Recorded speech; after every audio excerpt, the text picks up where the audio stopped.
Welcome to this Delft Stack tutorial video. In today's video, I'm going to show you how to fix the Call of Duty Black Ops 6 DirectX crashing error with error code 0x88780005.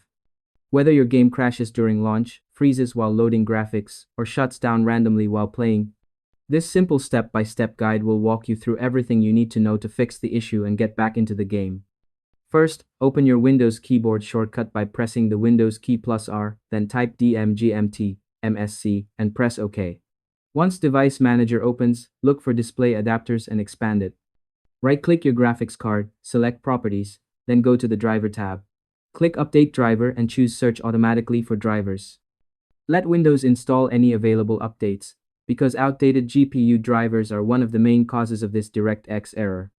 Next, it's a good idea to update your graphics drivers directly from the official software and check for updates. Installing the latest driver version can immediately stop DirectX-related crashes. To make the process smoother, here are a few quick tips.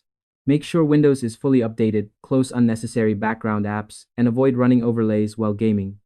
Doing this beforehand can save time and prevent stability issues. Now, open File Explorer and go to your Documents folder. Look for the Call of Duty folder and delete it. Don't worry.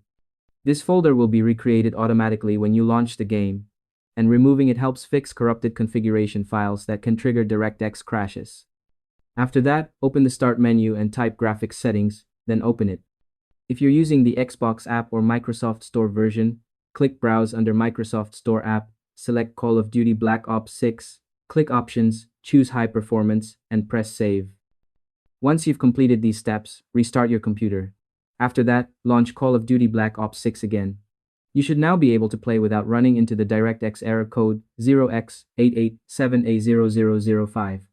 It's also a good idea to keep your GPU drivers and Windows updates current. This helps prevent future crashes and keeps performance stable. And that's all there is to it. By following these simple steps, you'll be able to fix the Call of Duty Black Ops 6 DirectX crashing error without any hassle. Thanks for watching this Delft Stack tutorial video. If you found this helpful, feel free to share it with someone who might need it. Why not make their gaming experience smoother and stress-free?